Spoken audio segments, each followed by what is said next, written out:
We have some very high-level speakers for this opening session. So without more ado, I'm going to hand you over to the Director General of Directorate General for Environment at the European Commission, Daniel Calleja Crespo.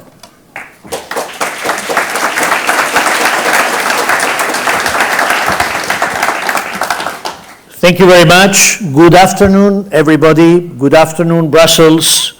And good afternoon to all the people who are watching us through live web streaming. Rather than good afternoon, perhaps I should say green afternoon to all of you. I am very happy to open this event and to say it has been already 16 years since DG Environment organized the first Green Week. And this Green Week has become one of the key events in the environment policy calendar. And every year we try to improve it. Yesterday, Commissioner Vella was opening the Green Week in Utrecht. We are all here in Brussels, and we will close the event at the end of the week in Madrid. And you have to know that what we want is this Green Week to spread all over Europe, to have many events in many cities across the European Union. So don't hesitate to see also what is going on in your own city. When we finished last year, and last year was about green jobs, Commissioner Vella told us, I want an inspiring theme for this year. And the theme which he suggested was Green Cities for a Greener Future. More than 75% of the European population lives in cities, and European cities consume 80% of the energy, and at the same time they produce 85% of the European GDP. We have our objective this week, which is to exchange knowledge, to share best practices, to make sure that at the end of the week, you all know that green cities are the future. Sustainable and green cities are the solution for our societies, as every citizen deserves to have a good quality of life. Now, I know you may be thinking all this is easier said than done.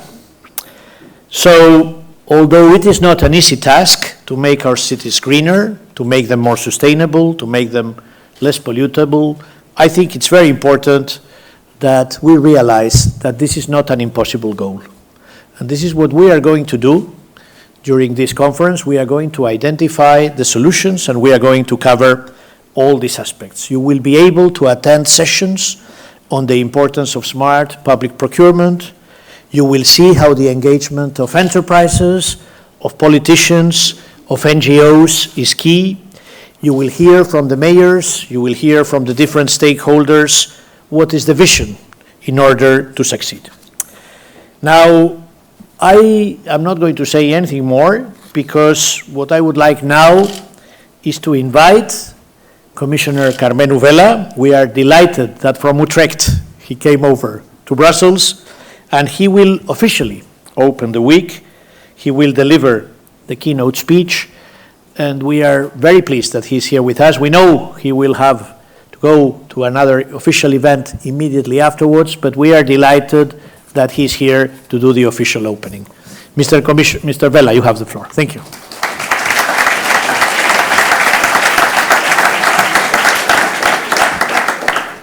Thank you, Daniel, and dear mayors, colleagues, ladies and gentlemen, a very good afternoon to all, and welcome to Green Week, and welcome also to Brussels for our Green Cities Summit Conference.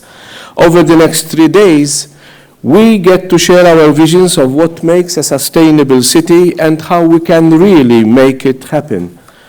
It is part policy, part investment, part partnership, and 100% about inclusion. The more people that are listened to, the better, and that is the central point. In fact, the word policy comes from the Greek polis, which means people. We have to listen to the people if we really want to make sound policies. And this week is about making certain that policy still comes through the involvement of people. On our part, We will present the latest policy developments and how they can contribute to making our cities better places to live in, our cities better places to work in. And I'm referring in particular to the latest developments on air quality, for example, on noise, nature and biodiversity, on waste and water management. We also want to discuss how to make policy making more appropriate for our cities, which lies at the heart of the urban agenda for the European Union, also known as the Pact of Amsterdam, and also find out how we can improve the lives of citizens in cities while also helping to make a more sustainable future for the whole planet.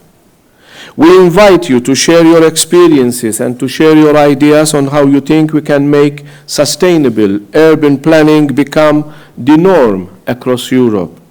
That's what we really need to do, to be inspired by great ideas and best practices and think about how to ensure that these are systematically included in cities' urban planning processes. During Green Week around the world, in just 5 days from Monday until Friday, more than another 1 million human beings will be added to the world's urban population. That's almost the entire population of Brussels, just this week. That's the staggering scale of the growth of the world's urban population that we are dealing with. It gives you an idea of the scale of the urban fabric that needs to be built over the coming years. The European Union has a responsibility not only to help its own cities to grow sustainably, but to help others do the same. We need to share the very best practices collected in Europe's most sustainable cities. We must transmit our know-how and innovation with other cities to help us meet the challenges of the coming decades, including the ambitions of the Sustainable Development Goals. And that is what Green Week is all about. We will be looking at cities from the perspective of the big global challenges, and I'm referring to climate change, water scarcity, and many others. But as importantly, we will be examining how working together can help make the lives of the citizens in them better. This European Commission has a number of city-friendly initiatives. EU cities are increasingly aware of the potential of the circular economy. Efficient waste management is fundamental. That is why we have such a clear waste hierarchy. Municipalities have the responsibility to organize waste collection and to contribute to reaching the recycling targets. They are therefore very, very central in this transition from linear to circular economy. As you may know, on the 18th of April, the European Parliament voted in favor of new ambitious waste package. This paves the way to higher municipal waste recycling, a target of 65% by 2035, and phasing out landfilling to a maximum of 10% by the same year, 2035. Municipal waste needs active involvement of citizens. This can make it difficult to manage. Citizens' buy-in takes time and money. But countries that perform well in terms of management of municipal waste are usually handling other waste streams well as well. We are also going to hear about our latest commitments on water. By implementing EU water-related policies, we got rid of most of the industrial emissions. Hundreds of millions of liters of wastewater are now collected and cleaned. Valuable nutrients are recovered. On the plus side, we can now swim in most of our lakes and the seas. Our policies have flowed across borders, and member states cooperate and now manage river basins together. And our policies put citizens first.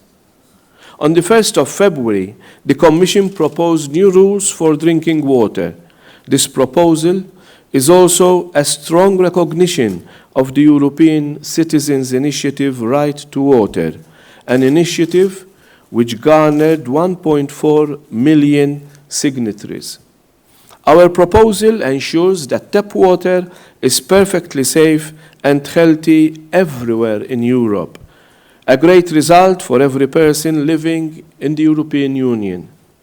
More than 7,000 of over 21,000 officially identified bathing sites in Europe are situated within urbanized areas. More and more cities located on rivers or by lakes try to cater for residents who are fond of swimming and who are also fond of water sports. Several European cities have successfully launched new cleaned bathing waters. In the last 5 years, the number of bathing waters within big cities increased from 3,000 to 3,200. And what about the green spaces? We are working hard for our action plan for nature, people, and the economy. This action plan sets out an ambitious work program and aims to improve the implementation of the nature directives. One of its priorities is to improve the engagement of local and regional authorities. It aims to reach out to citizens and ensure that the Natura 2000 network benefits not only our natural heritage, but also local communities and local economies. As cities are growing, they have an increasingly important role in protecting nature and biodiversity and also in managing the vulnerable ecosystems. So I hope that this week we will see a lot of talk about green spaces and about our Natura 2000 network celebrated across Europe yesterday. It is more integrated into our urban spaces than many might realize. 65% of the EU population lives within 5 kilometers of a Natura 2000 area. Natural areas in cities improve the air quality, they reduce stress, and they provide natural protection from floods. And of course, let's not forget about the air quality. Many member states struggle with meeting EU air quality standards in cities. So, what helps air quality locally will help national governments respect the legislation. Cleaning up the air is urgent, it's very urgent. Every year, 400,000 citizens die prematurely in the European Union due to air pollution. Air pollution is estimated to cause at least 24 billion euros in direct costs each and every year for healthcare, lost work days, and damages to buildings. Another 330 to 940 billion euros are lost indirectly, for instance, related to reduced life expectancy. Yet, there are solutions, are available, and these solutions also help the climate as well as the economy. Last week's referral of a number of countries to the European Court of Justice, of course, generated the headlines, and it was a necessary step. For this Commission to be truly part of a Europe that protects, it was a measure that had to happen. But let me make it clear, while protecting citizens comes first, we are also a Commission that supports. We are supporting cleaner air through a number of actions. Of course, there is funding from structural funds, Horizon 2020, and LIFE. A call for urban innovative actions that includes air quality has just closed, and proposals are being evaluated. Beyond funding, the European Union and the Commission promote exchange and actions for clean air in the Environmental Implementation Review. Clean air dialogues and the Clean Air Forum are such instances. And we are investing in the urban agenda with its partnership on air quality. We will also be unveiling the new Green City tool this week.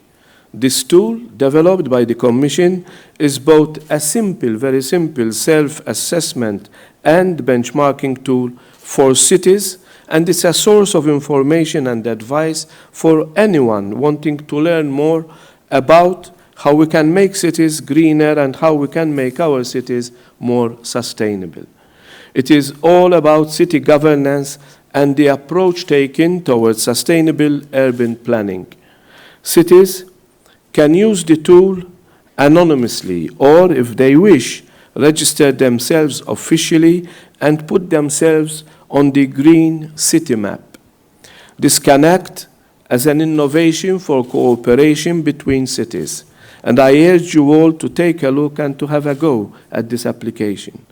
Green cities, smart cities, circular cities, long-term visions, real citizens' engagement, planning for sustainable urban mobility, fighting noise, promoting nature, sharing knowledge. The list of events that can stimulate and inspire us is long. But I would suggest you think about one central point throughout all of these events. That is, how have the conditions to transform cities themselves been created? What are the common aspects of good governance that can help make the transition to being a greener city? How can we spread this good governance message to others? In conclusion, we are here to learn and to listen.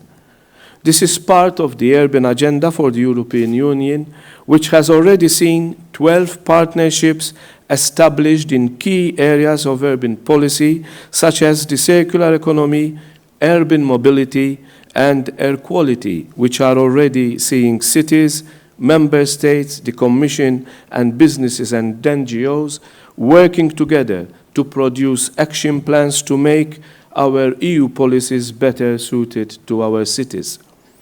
I wish you a very productive and stimulating conference that can inspire you and as well inspire others to invest in the future of your and our cities. I cannot think of a better win-win area to work in than sustainable urban planning, improving our quality of life immeasurably whilst supporting a greener future for us and for our citizens. As I said 2 weeks ago at the Eurocities launch of the Cities for Europe campaign, a very good campaign, by the way, we are at our happiest when we are listened to. And that is central to our message in the next 3 days. And that is central for the inclusive approach needed for green cities. So, with that, I hope that at the end of the 3 days, you too will be at your happiest. Thank you for listening. As my colleague Daniel said, unfortunately, I do have to leave because I have a very urgent meeting that I have to attend to. I really regret this because as a former architect, I was very much looking forward to the presentation by Vince, but I will have a look at the recording. You have rest assured. And my apologies also to my other colleagues, Raymond and Eduardo. Thank you all very, very much for being here. Thank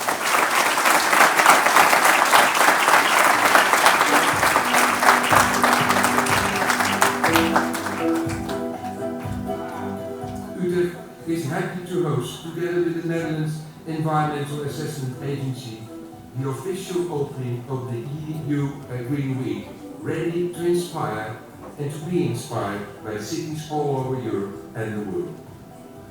And why we have so many ambitions in this field is because we're fastest growing in the Netherlands. So we have to adapt and have to find ways to keep Utrecht's future also healthy, so that healthy urban living is possible also in the next decades.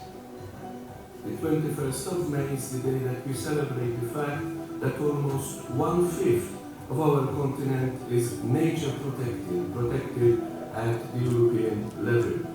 We need co-creation. We have to do it together with the Science Institute, with private sector, but especially with the people of Utrecht. They have to be conscious that healthy urban living is their future. It's all about leadership. It's not about money. When there is good leadership in cities and nations, you can move very, very fast. No, it's not just about money, because a lot of things just make sense. Brussels is very important to show leadership that we've been doing in the Netherlands, in Utrecht, in my city, also being done in Europe. And then we can inspire each other, exchange ideas, and make healthy urban living a possibility, no, a reality. And to all of you, have a very successful and inspirational Green Week.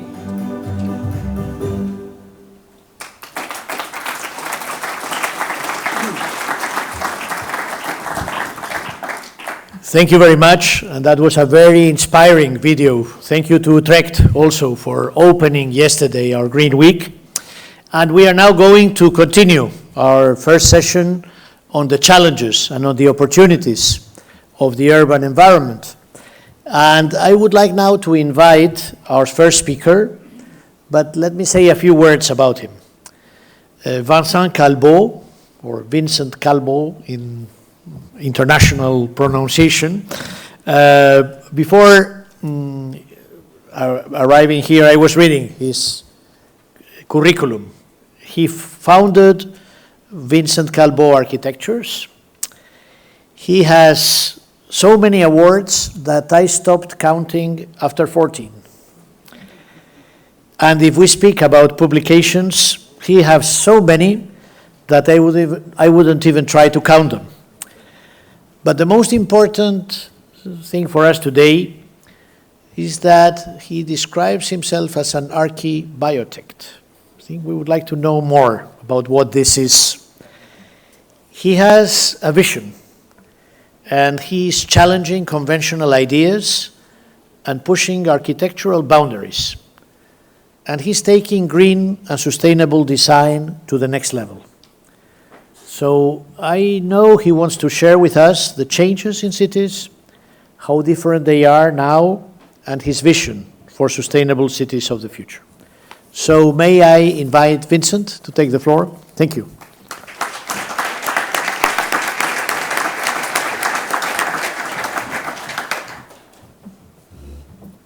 Croire au monde, c'est ce qui nous manque. What we miss most is a belief in our world.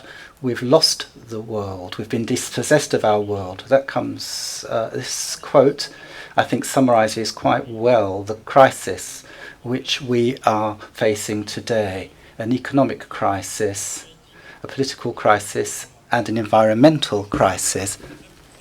I'd like to address fertile cities for the 21st century, designed to fuse together top-down, developed by industry towards politics and policy makers, a bottom-up innovation which is desired by citizens and requested and demanded indeed of political decision makers. I was born in 1977. When I'm in 2050, the world population will have doubled, with 9.3 billion human beings on Earth when before reaching a peak of 12 billion. But we know that at the moment there seems to be a problem. 70% of the world population will be living in cities by 2015, cities which already consume more than 80% of energy. Our objective as architects, as town planners, city planners, is develop new architectural prototypes to promote the post-carbon, fossil, nuclear and insecticide city of the future. Cities based on ecosystems, for example, the Amazonian forest, which doesn't emit any pollution, produces all its own energy through photosynthesis and recycles all waste into natural resources for other human beings and other creatures. So we need to have biomimicry, bionics and biomorphism to create beautiful structures and using intelligent material in the design of new buildings. There's the lily pad example, for example, the floating city based on plastic waste. This kind of floating city could house 250,000 people that will have to leave the land due to the rising sea levels and salination of their land. Another project that we've been working on for 10 years now, along with MIT in the United States, is a dragonfly project. This is the first prototype for a vertical farm. There'll be vertical fields in the Manhattan skyline. The idea is to bring the production of food, organic food, to the heart of the centres of consumption, so that we do have the proper circular economy. Another major development project that we are designing for Mosul in Iraq is this of an agricultural bridge, which we have proposed for reconstruction of Mosul, which was entirely destroyed by the international coalition which encircled Daesh in the historical centre of that city. The idea is to use 3D printers to create inhabited bridges built from war rubble. We will be making use of this rubble and making it into a positive resource. And this is an idea that we can print on 3D printers, and we can use this technology to rebuild the 5 bridges destroyed during the war. Now, I'm not new Avatar 2 designer. These ideas are all based on decentralization of energy use, deindustrialization of food production. Today, we're building these projects to move from the linear type of economy, which uses, makes, and creates debt and waste, towards a circular society, using everything, reusing everything, basing ourselves entirely on renewable energy and creating no waste at all. Since 2010, we've been working on the Tao Chu Yin Luan project, a 50,000 square meters tower being built in Taipei in Taiwan. The concept of this tower is to transform our cities into ecosystems, to transform our neighborhoods into inhabited forests, and to transform our buildings into living trees, able to produce all the energy they need and to recycle all their waste. Now, the specific nature of this project is to try to imitate diamonds, if you like. It's covered by thousands and thousands of plants, of bushes, that's able to recycle up to 200 tons of carbon. So it's a mini climate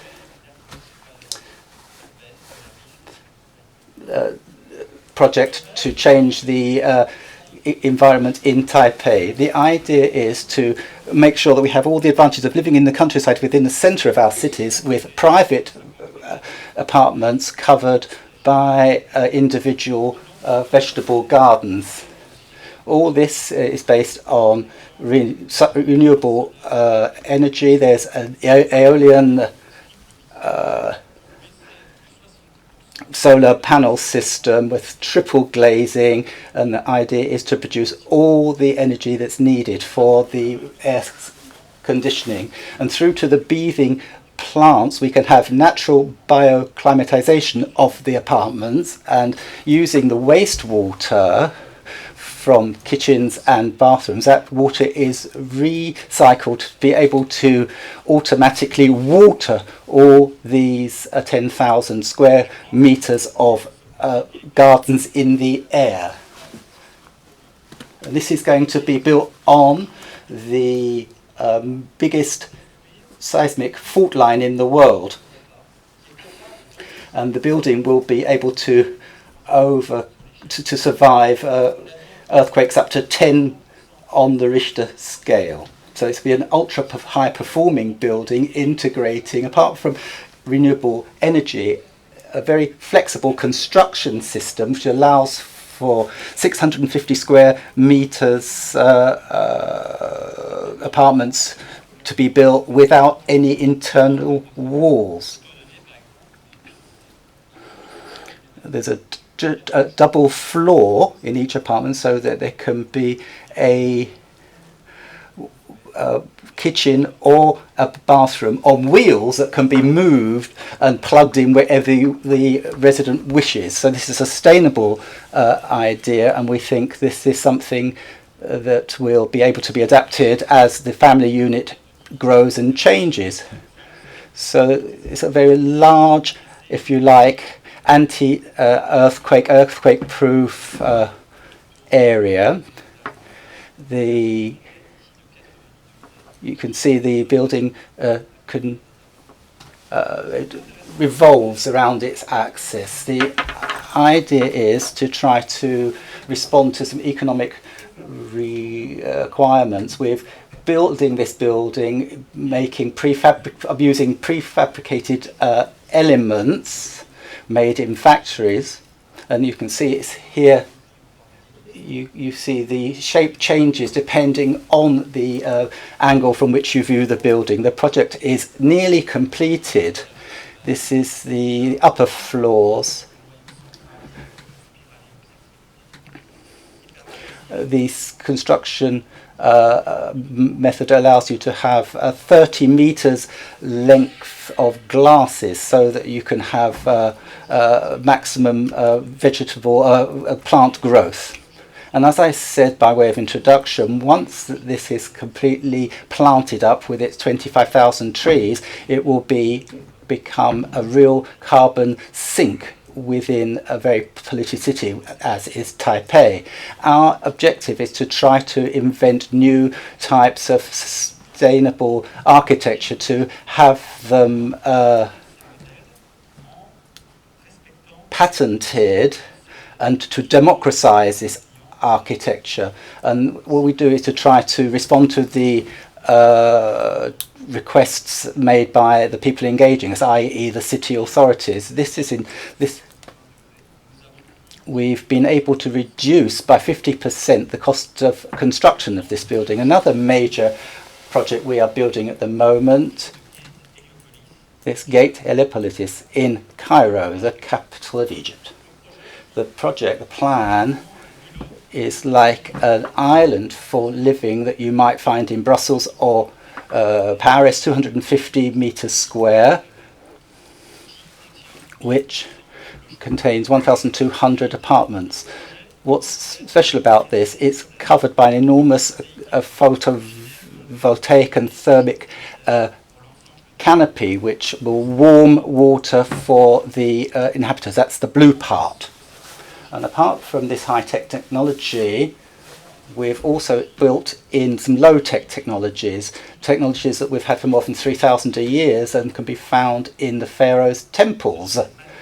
These wind tunnels, which allows to take the hot air of Cairo under the foundations, and this air is naturally cooled, and then it's repumped into the inside of the buildings. This is low-tech and high-tech, and we've built a building that reduces 80% of the energy requirements compared to any traditional building.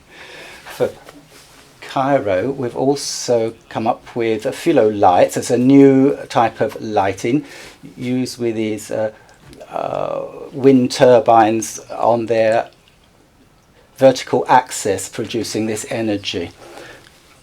You can see these solar panels on the main facade. If you look at these panels, you can see there's a large number of photovoltaic cells that mimic sunflowers and they turn to make sure they always face the sun. And this is the interior, which is still under construction. This is this big air chimney, a tunnel system. And we also are building vertical gardens as well inside the building.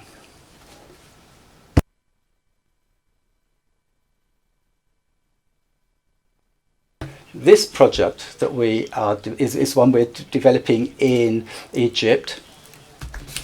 It costs 1,200 euros per square meter. It's possible because it's a massive project. We're able to produce sustainable architecture, and the renewable energy will repay the capital input. Now, another project that's going to be started soon is Hyperion's 6 towers with trees. The idea is to bring agriculture into the heart of New Delhi in India.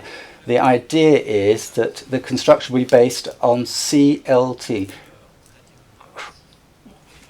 This is cross-contaminated timber that will provide about 80% of the building. Instead of using steel or cement, we're using renewable material. And as the building is built, the trees will be replaced. The project incorporates a number of reasoned architectural schemes, all based on organic farming. So what we are proposing to the idea is to make the inhabitants, the residents of the building, into kind of urban farmers. They will become farmers and produce part of their food requirements. And in our future cities, we think we need to bring the third sector, the hand workers, people work with their hands on the farmers, and to bring them into the cities, into these buildings. This is a wooden entrance lobby, and there you can see the inside of the apartment, designed to be from we call it cradle to cradle.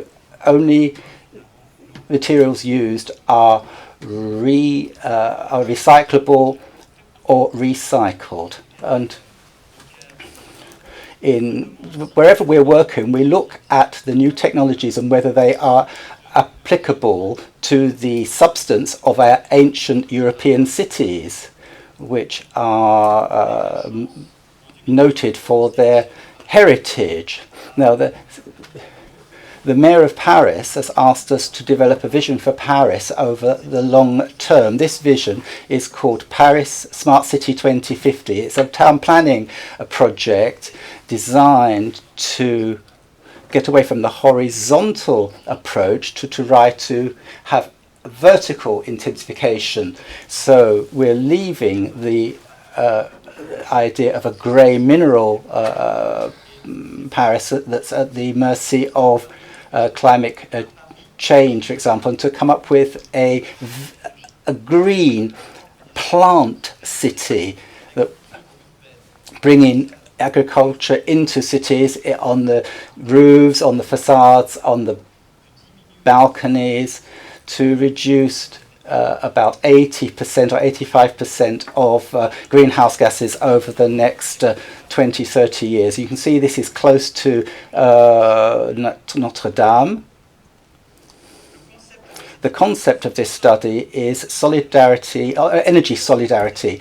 Energy solidarity is a concept that we've put in place to come up with contemporary ideas architecturally to transform the original Haussmannian buildings. This is the Rue de Rivoli, and the idea is to build some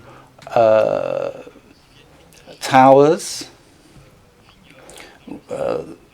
We should have vineyards then in the centre of Paris. The towers will generate the necessary heat and cooling to supply the existing buildings. And along the Seine, we have two gates across the Seine. These are, if you like, the Ponte Vecchio of the future. These are designed to use the energy generated by the River Seine to provide energy to light and heat the buildings. I was talking about social innovations a moment ago. As architects, we ask the citizens to work with us on these projects from their inception. We're developing a way we open up the internal ring and an old railway line, the High Line of Paris, similar to that in New York, if you like. And the idea is we're going to have some co-living areas set up by the residents with the help of architects. Along the inner ring, the idea is to renovate the towers built in the 1960s, and we're going to add market garden balconies, and that will be done with a second skin built of bamboo. Now we're also looking at social housing, cheaper housing, and the idea is to try to come up with something to overcome the shortage of student housing. These apartments are just 12 square meters, 12 square meters, and the idea is to provide space for students, and these cells can be enlarged and expanded depending on the family circumstances of the residents. This, in the Paris project, Smart Paris 2050, the Dragonfly, it's similar to the Dragonfly project. We wanted to calculate how many vertical farms we would need to feed the population of Paris. We thought that if we were to build 20 of vertical films 150 meters high, we would be able to produce organic food that could be redistributed according to the seasons for about 40% of Parisians. This is the Gare du Nord that links Brussels to Paris. We've proposed a district, a neighbourhood based on the living, on a mangrove. And the idea is to use the space between the platforms and the rails. And the idea is to produce all the electricity needed by the stations. The idea is to cover the platforms with magnetic tiles that would transform the energy of the people walking across these tiles to produce the necessary electricity. We've been working with scientists and technicians, and the idea is that on the basis of existing technologies and with the assistance of the citizens, we would be able to build positive energy areas that produce their own energy, but that produce more energy than they need, and that can be put into the network. This is our vision for these historic cities in the 21st century, and we really do need to renovate our historic cities so that we can reduce the use of carbon in the future. And let's go to a smaller scale project. This is something we're providing in Angers, 250,000 inhabitants. We're providing a building that will feed the residents. This is designed for the millennium generation. These buildings are self-sufficient in energy, and they will also be able to produce food, all the food requirements of the residents. We need these projects, and we're using local substances, local stone, for example, and we can certainly build these contemporary buildings and they within an ancient city, and the idea is that we increase urban resilience. I'll conclude by this project that we've been developing for 2 years or more now for the city of Brussels at Tours et Taxis. This is the idea of a new positive energy area built on a central building. We recuperate rainwater. It's near one of the largest shunting yards in Europe, and the idea is to build 3 carbo-absorbent agricultural towers, similar to those in Taipei. This building is inspired by the idea of vegetation as a symbol of the new. It is built of wood, and it will house start-up businesses, existing businesses and students, and the idea is that all the generations will come into contact with each other and will all put extra efforts into creating these green technologies. We're proposing a microclimatic environment, encouraging students and other businesses to work the whole year round in a temperate garden. By creating these vertical forests, we want to breathe new life into Brussels Canal. We've noted that throughout Europe, cities are based on rivers or on canals, and we wondered why the river in Brussels, the Seine, has never been used. We don't understand why the northern part of Brussels has not been a more multi-use, more multicultural area. We think that the future of the city of Brussels will go via this new idea of dense, green and hyper-connected city, which marries together the best of low-tech and the best of high-tech. I just wanted to conclude by citing Roosevelt, who says that the future belongs to those who believe in the beauty of their dreams. Thank you very much indeed.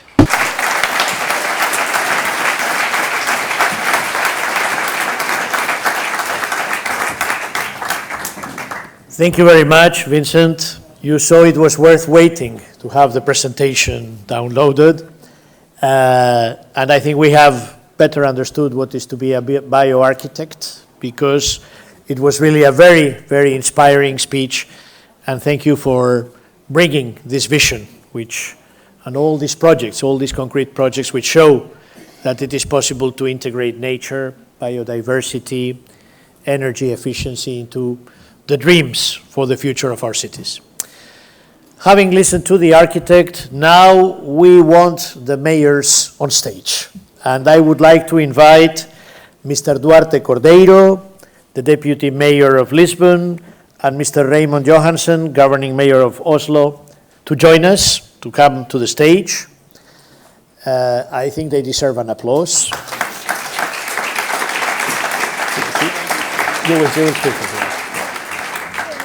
And we are going to listen to them.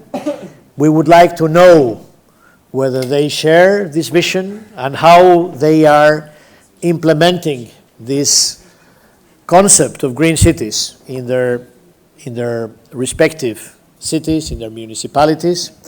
And we will start with Mr. Cordeiro. He's the Deputy Mayor of Lisbon since 2013. He's responsible for the areas of economy, innovation, services of conservation, maintenance of public space, proximity equipment, and urban hygiene. You are a very powerful man in Lisbon. Mr. Cordeiro believes that we should have smart and green cities in order to improve people's lives. And he's going to tell us how. So, Duarte, you have the floor.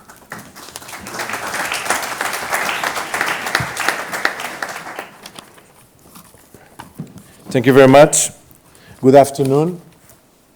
I would like to start to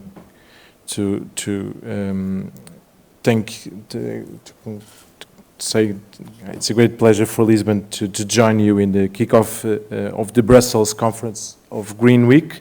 I don't know if you have my presentation. If you don't have, I give a speech, but I have a speech with a presentation, so I'm prepared for everything. We feel honored to share our experience from the southeast corner of Europe, especially being able to discuss our challenges and opportunities with one of our most northern neighbors and an amazing example such as Oslo. I would like to say that for us it's a pleasure to be here with Oslo, with the mayor of Oslo. We'd like to share with you today what Lisbon has encountered as its main challenges, common to so many other southern European cities, and how we work these challenges to shift our urban model towards a resilient, climate-ready city. And also how we believe our experience can be shared in Europe and with our partner countries to achieve and go beyond the Paris Agreement. With a common framework and a strong cooperation, cities can and will play a central role in our common fight against climate change. Jada? Okay, great. Lisbon is a consolidated capital city with a commuter population of around 70% of its resident population, of 500,000 people. We welcome 5 million tourists every year. So, we face increasing demographic pressure on top of our climate challenges as a southern European city. Our challenges are unique, but we are tackling them as opportunities to improve urban environment, from air quality to public space, from noise to social inclusion. How can an established city grow greener? We set out to build a strong governance model involving all areas of the municipality and promoting citizen engagement. Lisbon has devised relevant changes to urban planning to commit derelict and unbuilt areas to new green and to redesign consolidated areas to create the conditions for a paradigm shift towards a greener, sustainable future. We manage green areas as a critical city infrastructure, since it's a key in our plans to mitigate and adapt to climate change. And we introduced natural-based solutions in urban design and as a standard. We work closely with our neighboring cities in the metropolitan area, and we are creating a common action plan for climate change adaptation to ensure our goals are achieved for the 2.8 million people living in the Greater Lisbon. Lisbon has the only urban forest park certified by the Forest Stewardship Council. At the same time, we have the Tagus River estuary, one of the most important wetlands in Europe, with a natural reserve to protect more than 250 species of aquatic birds. So, the work that we are doing and the collaboration with neighboring cities is of critical importance. We have a network of 9 green corridors connecting the entire city through urban parks, completely accessible with pedestrian and cycleways and bridges. Mobility improves and we provide quiet areas to leisure and sports. We have a massive tree planting program that is helping us reduce the temperature in the city. And we use the green infrastructure as a tool to manage water and reduce floods downtown by introducing retention basins in uptown parks and allowing for natural water flow and infiltration. We have gained 200 hectares since 2009, and we are planning to gain another 200 until 2021. Included in these areas are urban allotment gardens, which we will reach 1,000 families until 2021. Our allotment gardens are boosting biodiversity and promoting social inclusion. They transform the city landscape in previously degraded areas. Lisbon is predicted to decrease its annual rainfall by 29% in the next 80 years. This will be even more dramatic since it is expected the rain concentrates in the winter season, decreasing up to 51% in the rest of the year. At the same time, temperatures will decrease by 4 degrees Celsius and even more between spring and autumn. Together, with a predicted sea level rise, these factors will result in a city exposed to a strong heat island effect with more flash floods and windy storms occurring. We can only fight climate change by committing the entire city to mitigation and adaptation through cohesive and comprehensive plans. A green city depends on combining actions.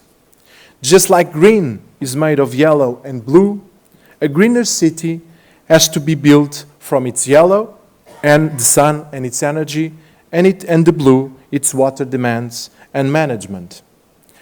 Towards these ends, we are implementing our Sustainable Energy and Climate Action Plan in the scope of the Covenant of Mayors for Climate and Energy. We have also devised a local action plan for biodiversity to improve the city's environment. For that, a very important decision was made to stop the use of pesticides altogether and study the alternative methods to manage weeds. And we are also working on water management through a large drainage plan and reducing the use of drinking water by creating a recycled water network for irrigation and street washing. So we are turning our main challenges into opportunities to achieve the city's climate goals, mainly focusing our efforts in the next few years in energy and water, and continuing our plans for greener expansion in the city.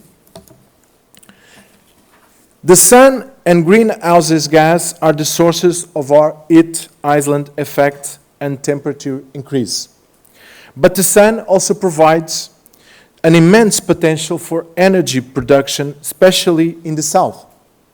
Lisbon is the European capital with larger number of sunlight hours. So we are increasing the solar energy production by 4-fold until 2020 and creating a solar power plant to charge the city electric fleet, namely public transportation, buses, and waste management vehicles. We are also working with citizens and private developers to increase solar in housing and private buildings. To achieve our decarbonization goals, the paradigm in the modern Lisbon has to shift from cars to people.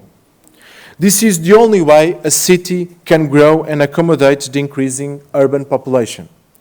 So, together with the promotion of public transportation, we are transforming the city from car-centric to people-centric with more pedestrian and cycleways.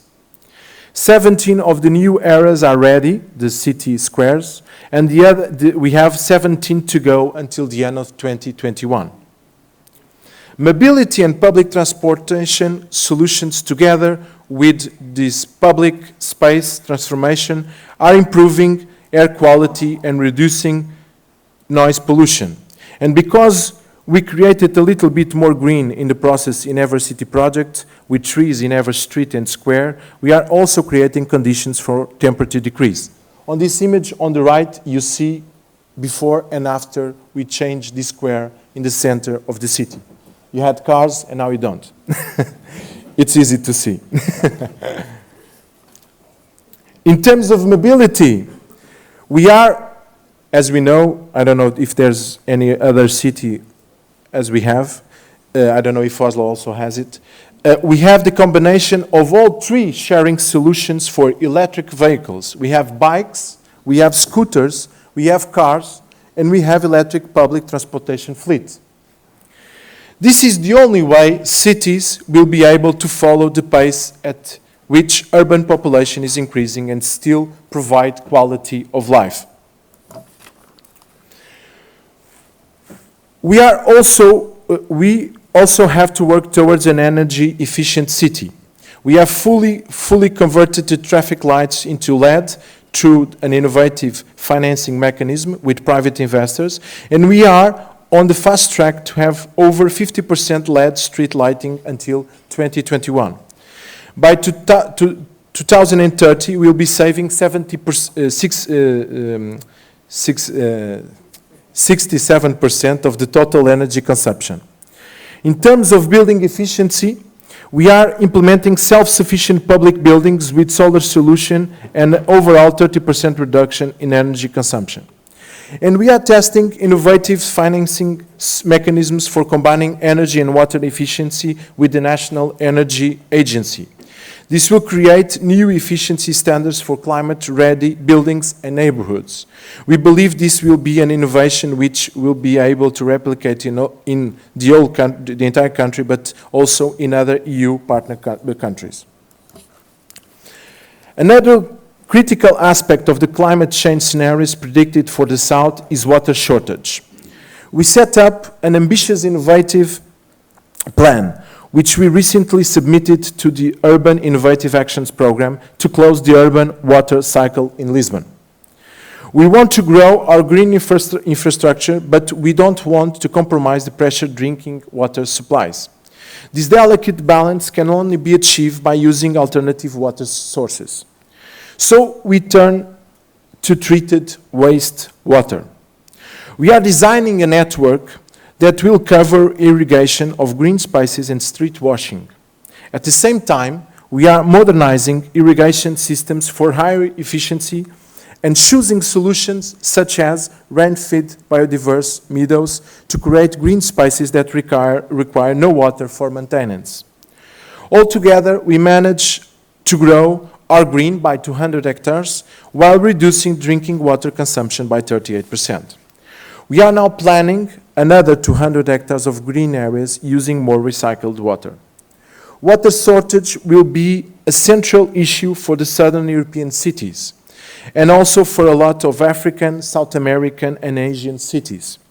Our results and the living lab we are creating for water in Lisbon will allow us to cooperate with other cities with a common challenge.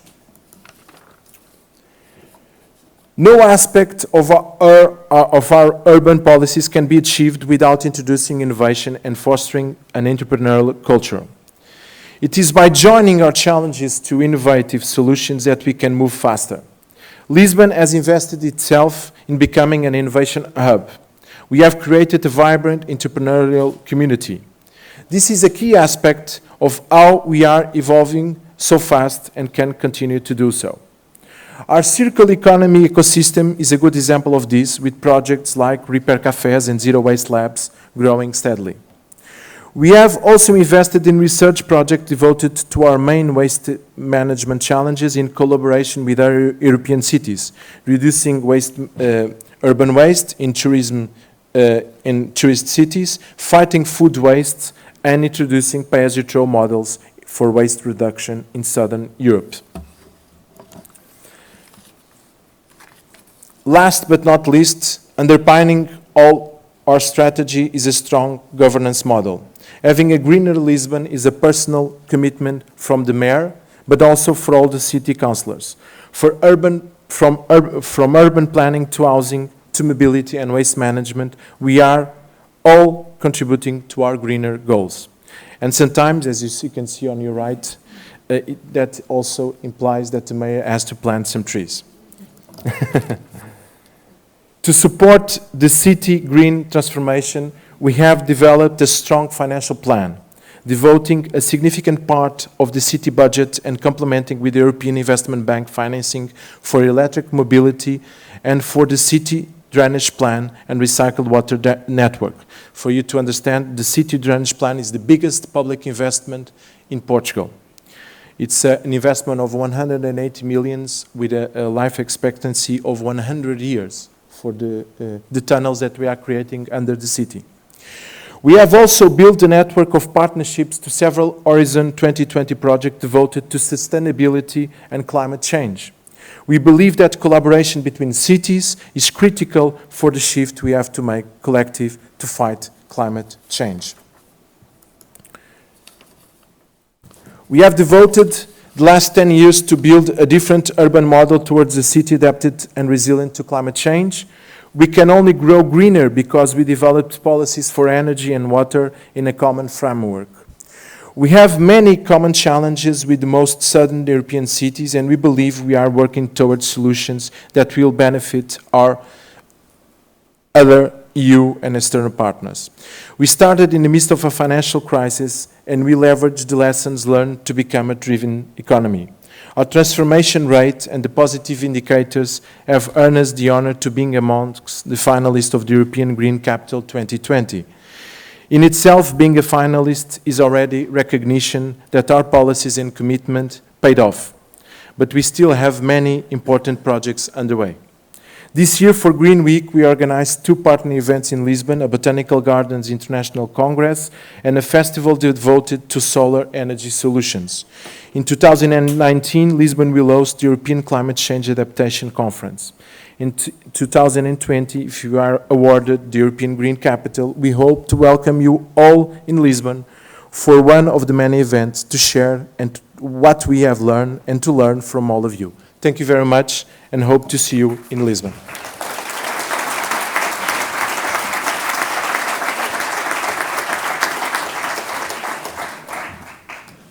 Thank you very much.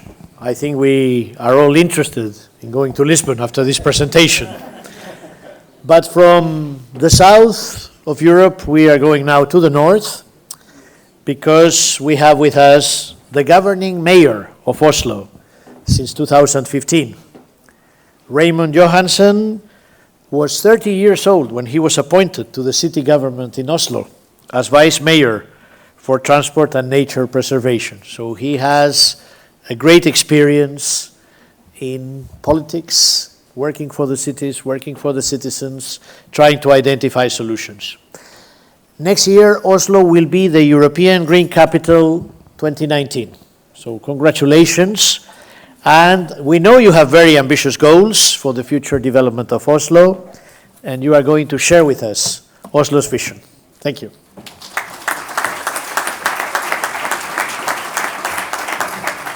Thank you very much for inviting me to this year's Green Week. To Oslo winning the European Green Capital Award for 2019 was really a great recognition of Oslo's track record for deciding our ambitious environmental targets and delivering of them. I'm really proud of this title, and we are working hard to deliver an excitement program for Oslo next year. We look forward to debating, discussing the challenges that the cities facing in delivering a greener future for our citizens, but also to be inspired by all the opportunities that arise when we have to adapt our cities to climate change. Because we have to adapt. For the first time in history, climate change is visible to us all. All over the world, we see changes happening at a high speed. We know that the climate change feels abstract to many people. Then we need to remind ourselves that much of the pollution that adds to greenhouse gases to the atmosphere also affect our local environment, and that the air we breathe and the physical environment where our kids will grow up. We need all of us to communicate better the link between the local and the global levels. We also live in the time of urbanization. In Europe, the urbanization is already very strong. with 7 out of 10 Europeans living in urban areas. We know that the cities are responsible for a large share of global emissions, and likewise, that cities are particularly exposed to the effects of the climate change and extreme weather events such as heavy rainfall, drought, and heat waves. Last year, very big cities as Cape Town almost ran out of fresh water. Our friends in Lisbon experienced for the worst drought in 100 years. That is why, my friends, the climate change is not something that can be left to someone else, somewhere else, at some other time. We need action now to change the course of our future. Cities are the biggest polluters. So cities have responsibility to take lead in the green transformation. Oslo has some of the most ambitious climate targets in the world. By 2020, we are going to reduce emissions by 36% and by 2030 by 95%.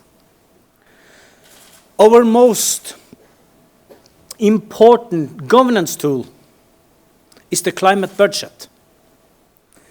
Passed last year, together with the financial budget, it means that we count CO2 the same way we count money.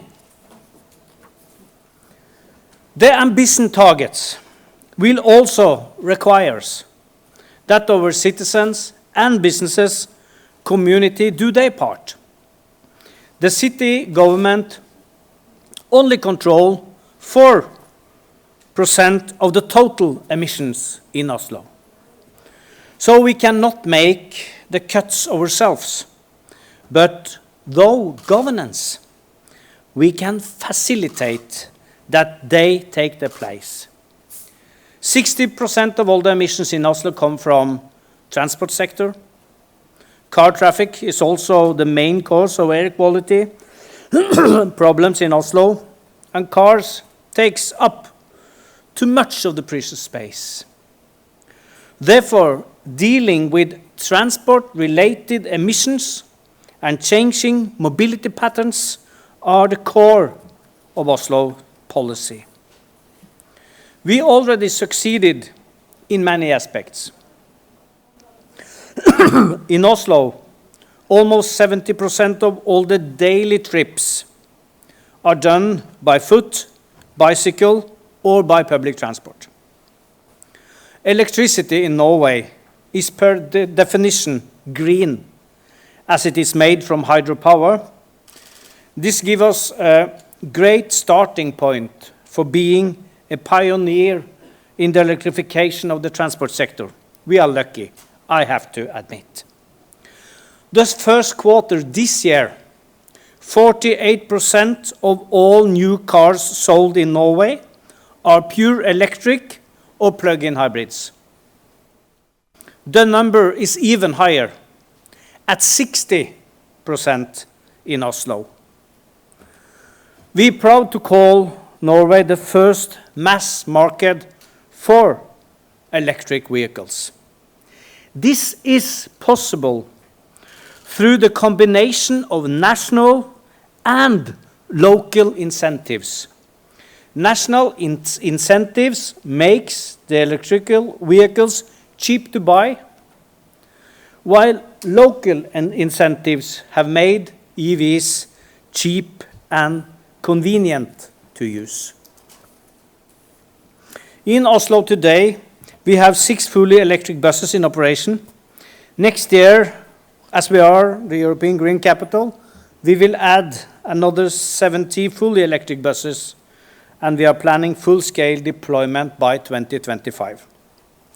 Our city ferries are also about to become electrified.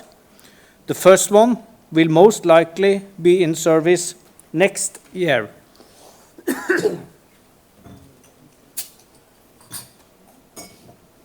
I have to take some champagne. It's a lot to celebrate in advance. No,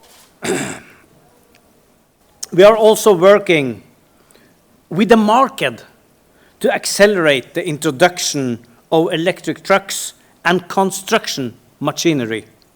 Here we see a huge potential for international cooperation. Oslo is sometimes faced with a reaction. This could only happen in Oslo.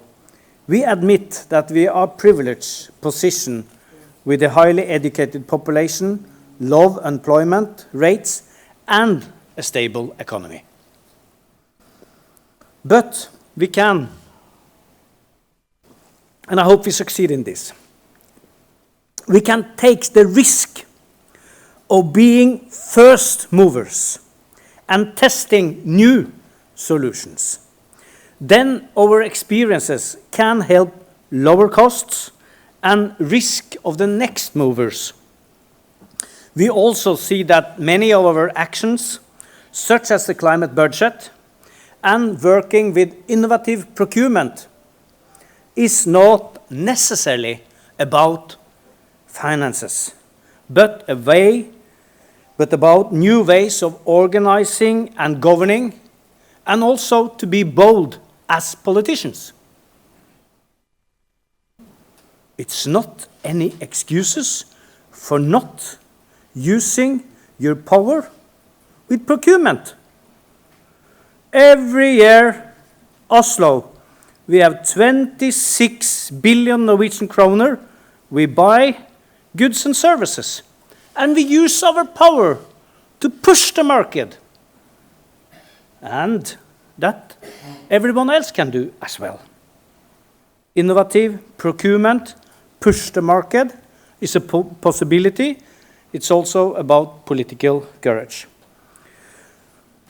European cities are growing. Local politicians struggle to build enough affordable housing, schools, and kindergarten, while maintaining access to green areas and limiting urban sprawl. In Oslo, this means that we need to prioritize the city life, pedestrians, cyclists, and users of public transport before private cars. We have started a process to make our city center virtually car-free by 2019. This year, we start removing most on the street parking in the city center. It's not just popular, I must admit. This frees up the space for human activity, for outside dining, cultural events like concerts and art exhibits, bicycling and playgrounds. The reaction internationally to these initiatives has been very, very positive. The local media, the response was less supportive in the beginning. We need that to show political courage and challenge existing ideas of what a center can be. In this initiative, we have looked also to other European cities like Brussels, Munich, Copenhagen, also for inspiration and support. We have learned about what not to do and what to do. The need for a dialogue with those affected, for sharing information, and for being pragmatic. This is important to ensure public support. Our experiences is that the people support change if they see the benefits. The green agenda is of course not only about climate change and cars. We see also the issue of plastics and marine pollution is of high concerns to our citizens. As the European Green Capital in 2019, we need to try to serve as a good example. Therefore, my city government has announced that we will ban all unnecessary use of plastic items in the city administration. We will also step up a dialogue with the businesses and the organization to clean up plastic from the Oslo fjord, as well as reducing the amounts of plastics in the circulation. This is, of course, an issue of common concern, and I warmly welcome the work in the EU and the EU-wide strategy on plastics. We always have strived to produce the best services for our citizens. When we make Oslo greener, it is no difference. In all new policies, we ask our citizens what they think in traditional consultations and in new ways. Last year, we invited the whole city to the City Hall to share their thoughts of the municipality's master plan, which is under a revision. 500,000 text messages went out with an invite. Luckily, the whole city did not show up. The City Hall is not big enough. Some 500 persons participated in the City Hall meeting, speed dating with politicians and participating in parallel sessions, and an additional 200 persons attended local workshops. All meetings have been screened live on Facebook, where people were able to ask questions and share comments. This outreach has also triggered a broad debate in media on municipal planning that no one anticipated. Of course, politically, it's often a liability. Certainly, people knows about what we are doing, and that's always not for the good thing. So it came a lot of demonstration against our policy because suddenly they knew what's going on.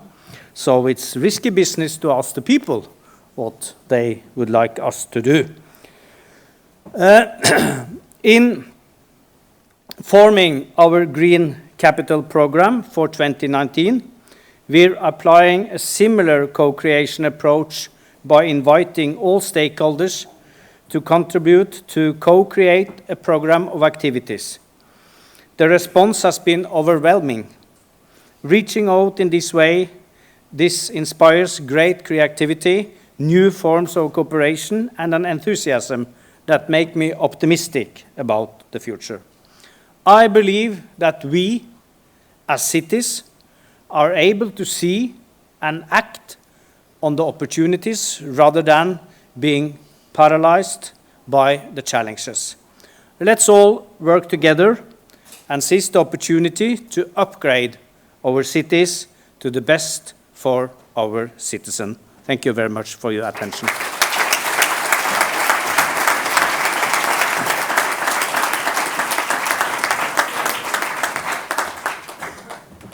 Thank you very much to the Mayor of Oslo. That was a very inspiring speech. Thank you for sharing your enthusiasm and your commitment. And you said many interesting things about the way that Oslo is preparing for the 2019 Green Capital. We are coming to the end of this session. I think we have the possibility of a couple of questions. And I see already one hand up there. Please identify yourself and identify also the person to whom you are addressing the question. Thank you, Pascaline Gabory, Pilot for Dev. I have questions for the whole panel. Thank you for highlighting the cities that have taken the lead in the fight against climate change and in becoming green, and cities are the hubs for the future. However, they also have problems, challenges. What are, in your opinion, the main challenges, the main difficulties before we reach real sustainability? My second question would be, how do you engage with the grassroots movements and citizens? Have you learned that the top-down approaches only are not working?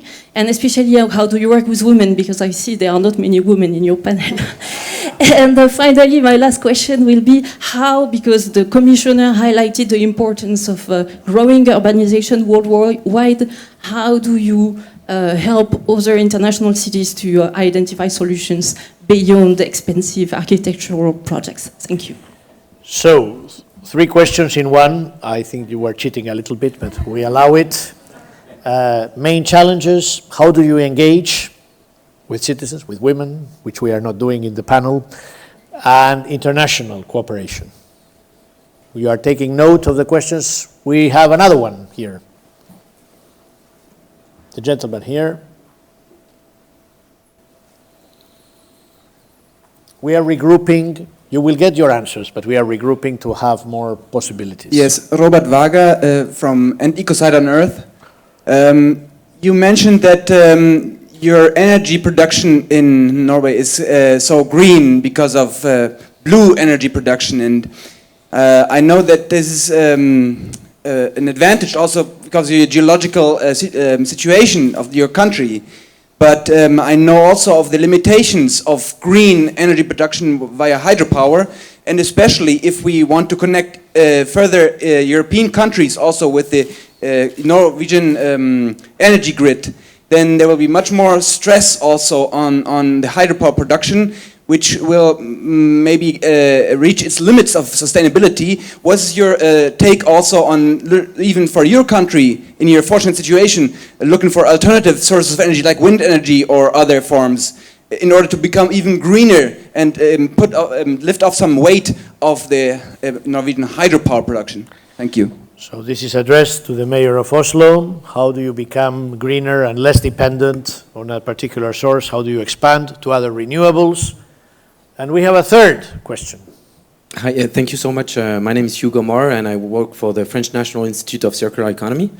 And thank you for the inspiring presentations. I was wondering, when you bring back nature to the city, that means as well a lot of leaves, so a lot of public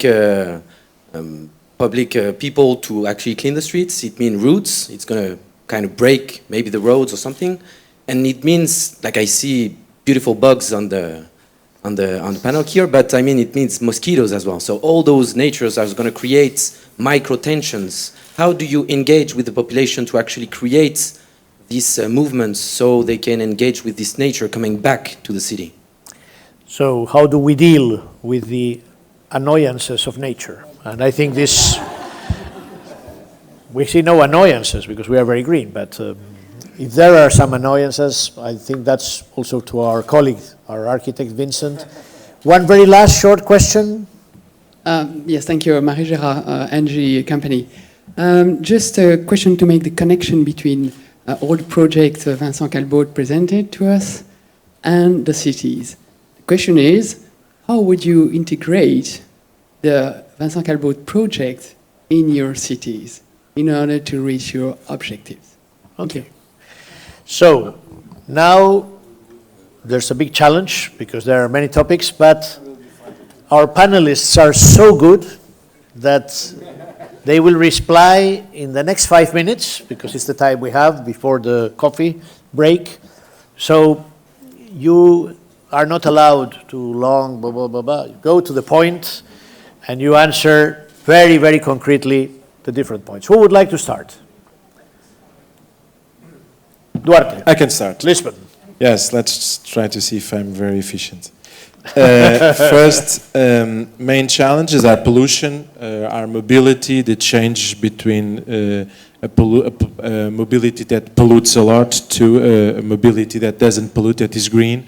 This is one of the main challenges in the city. The other one is the consumption of energy of buildings. I think this is the two main goals that we have. We are trying to change it by, first, we started 1.5 years ago being the owners of the public bus company, and we want to renew the fleet by part of the fleet being electric, and the other part being much more less polluted. And we are also the owners of the parking space, and we are increasing a lot of the prices of the parking space, the public parking space in the city. Another thing is also the sharing, the being open to car sharing, to bike share. We are the owners of the bike sharing, so we have a lot of instruments to work on the mobility. On housing, we have a huge program of solar energy that we want to introduce in both and connect the solar energy with also with the fleets of electric vehicles. So this is the main challenges that we have, also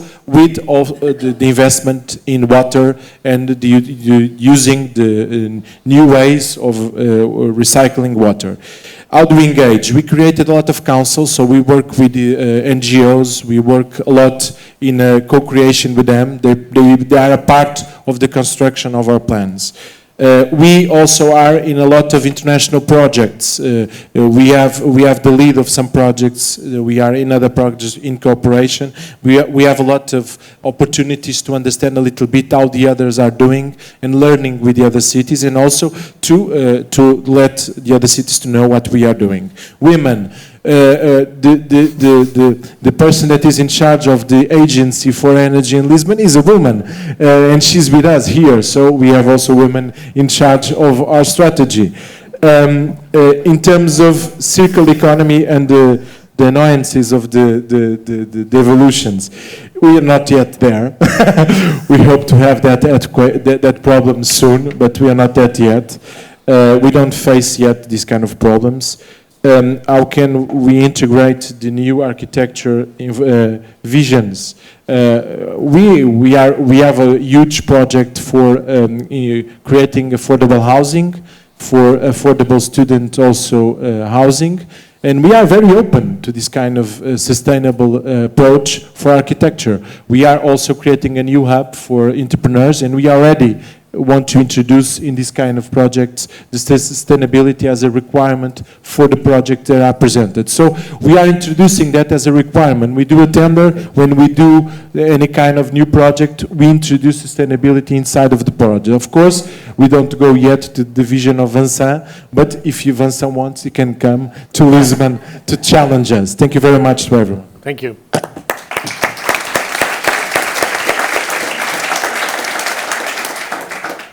Raymond, would you like to complete? Thank you very much for important questions. A headline for the next year is that this is the people of Oslo that's actually won the European Green Capital, because throughout the history they have been able to preserve the forest, the green surrounding Oslo, and preserve the seaside, taking care of the city, and they are an important part of it.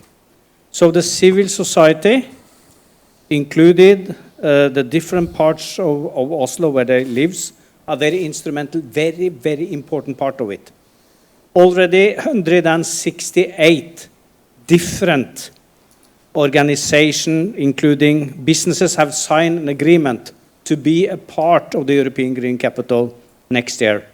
And they have said they want to contribute in a way. It's from small organization that's doing canoeing, from the electric grid company, which also want to contribute. So we want to try to use the next year trying to involve the kindergarten. Someone will make a song, a special song for the next year. So if you have some good ideas and you know Norwegian, don't hesitate. So that the involvement is very, I hope we will succeed. It's so important. If we not succeed, then we have in involving organization and people, then we have not succeed. The energy issue? Yeah, but also, for example, we are arranging the Diamond League. Are you familiar with Diamond League? And the running athletes, they are a part of it, the Bislett, and they want to be a part of the next year. They want to do the circulation, they want to do the waste management, to be a part of it. Also the sports arenas, the sportsmen want to be a part of it. The energy, the hydropower, it's an interesting discussion. Let's say we are doing a lot of wind power as well. It's a lot of investment in windmills throughout Norway, also offshore. We are there to develop a new kind of technology, but it's a huge discussion within Norway about using, putting some cables from Norway to the continent, because it's And it's a fair discussion, and it's important. Because we have a lot of industry in Norway that's using a lot of energy, the aluminium industry, silicium industry, and they benefit from low prices. So if we can continue to do that kind of production in Norway, rather than move it to China, for example, it's an important climate budget we have to put up. This is a part of the discussion. The municipality of Oslo, they own a lot of hydropower themselves, 13 TWh. So we're a part of all this discussion, and we hope they will be able to export more energy. Okay, and the hotel. We gave a present to the king last year from the municipality of Oslo. And the present, what a hotel for bees. In bees. For bees. Bees, you know, bees? Bzzz. The hotel for bees in the Castle Park. So it's very popular. If you come to Oslo, go to the Castle Park and see the hotel. It's there. Thank you. Very good. Now, last minute for Vincent. Je vais me permettre de conclure en français. I'll speak French if I may. For me, the major challenge to architecture today is to build bridges between fundamental research conducted by scientists in laboratories or universities and laboratories to the cities, to the citizens. So I think all of this can be done in a very, very short period of time to build the bridge between architecture and sustainable urban planning. Now, plants at the centre of all of our planning. At the beginning, we had difficulties with horizontal farming. We at the beginning were producing a lot of food, but also a lot of waste as well. But now the non-food waste is transformed into energy using a biomass, and the energy is produced in the on-site for the energy needed for the vertical agriculture. Now we are working across professions.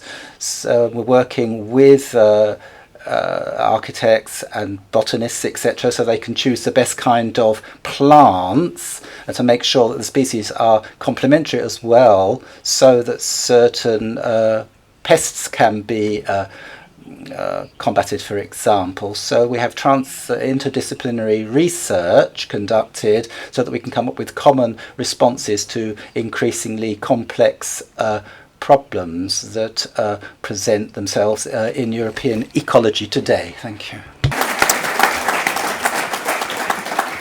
Thank you very much to our speakers. Thank you very much to our panel. Thanks for your questions. We have completed the first session.